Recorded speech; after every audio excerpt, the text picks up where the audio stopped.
coming up with the draft, what do the Timberwolves need to do to kind of put faith back into the fans with this new ownership group, new front office?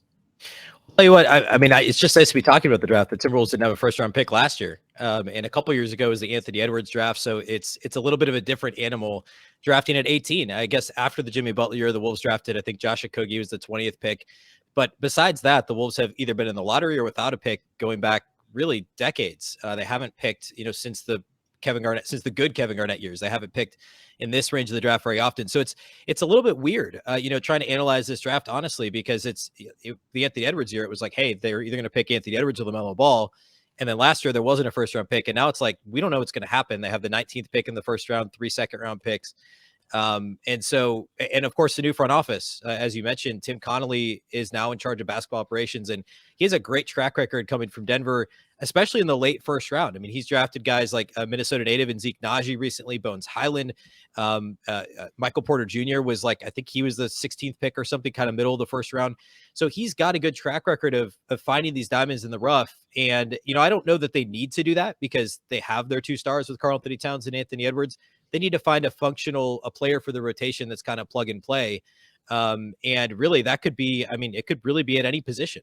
And so in this draft, I know the Wolves have some pretty serious needs in the front court. They obviously lacked in size and rebounding last year behind, Naz Reid.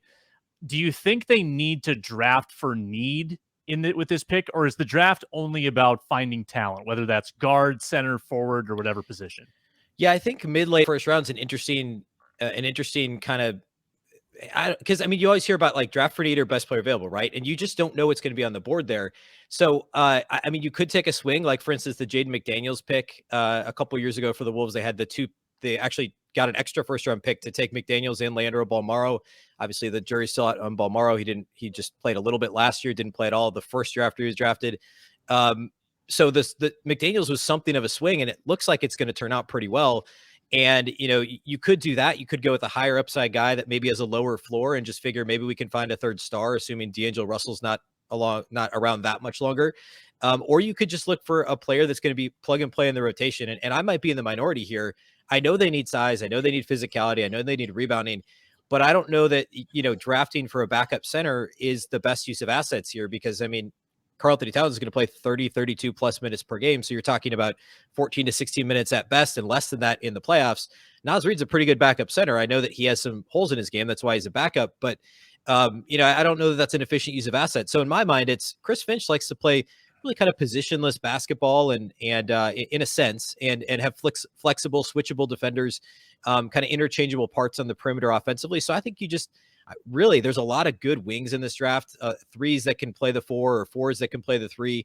And that's where I would go with this pick. So I think it's really, to answer your question, which isn't really an answer, kind of a combination of those 2 things. I think you're looking for the best combination of who's a player that can fit this roster, but also can be plug and play with a little bit of upside as well. And it's just so hard to know who's going to be on the board at 18. So for me, it's wings. I think there's a lot of wings available. And when you think about DAngelo Russell, though, like that's the elephant in the room for a lot of people. Yeah. Is DAngelo Russell the third piece of this puzzle? Does he want to come back? Is it worth bringing him back? Contract could be moved. There's a kid out of Tennessee, Kennedy Chandler. And the only reason I know a little bit about it is because Tennessee actually had a good year. When you look at the tournament stuff and the SEC, some of the games, is that kind of the answer? Maybe finding just a guard from college that did, and he's only a freshman, so he's young. Yeah. But a guard that did well, because DAngelo Russell does score, but a guy maybe that's more of a facilitator and is going to always be a facilitator with those guys. Yeah, it could be. I think certainly if it's in the cards, and there's all these rumors now. I think Kevin O'Connor, the Ringer, just came out on Monday, I guess it was, and said that the Wolves are actively shopping DAngelo Russell. I think everybody kind of knows that they're open to trading him. He's got 1 year left on the max deal. So if they're for sure trading him, and if they feel like they can trade him, then it makes sense to take somebody that you think you have on a rookie deal for the next 4+ years. Somebody that you think can play and fit the window of Anthony Edwards and Karl-Anthony Towns and maybe be your third star, or nothing else be kind of the straw that stirs the drink. Then yeah, Kennedy Chandler has some similarities to another recent first-round point guard who made an impact on a playoff team like Tyrese Maxey. There's some similarities there. Somebody who can play make, could use a little bit of work on the jumper, but good enough. I mean, he was like 37%, I think, from 3 this year. So, that's pretty good, but there's some consistency issues there. But there's also, I mean, Ty Washington's another one that's come up quite a bit as a possibility out of Kentucky around that. I think actually that's who the Ringer had mocked to the Wolves at 19.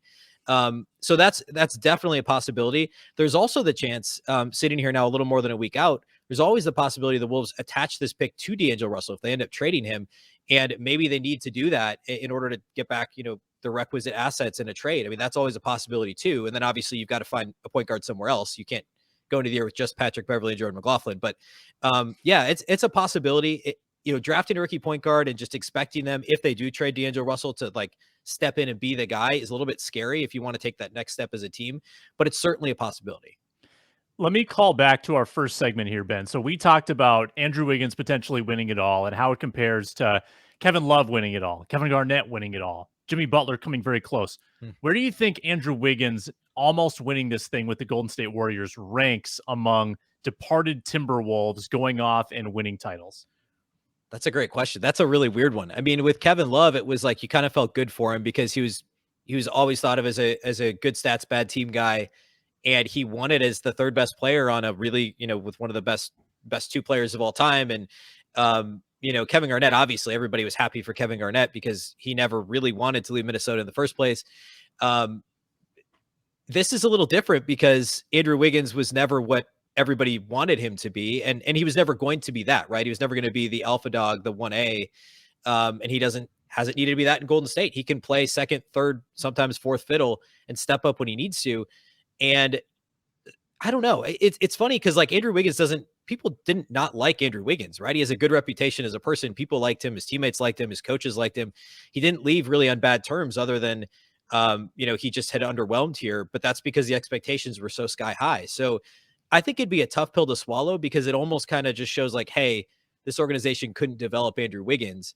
But there's certain players that only really work in certain situations. There's tons of famous what ifs, right? I mean, like what if Tim Duncan doesn't go to the Spurs? Is he still Tim Duncan, or are the Spurs the Spurs? Is Popovich? We could do that with a lot of guys. That's obviously at a different level than this, but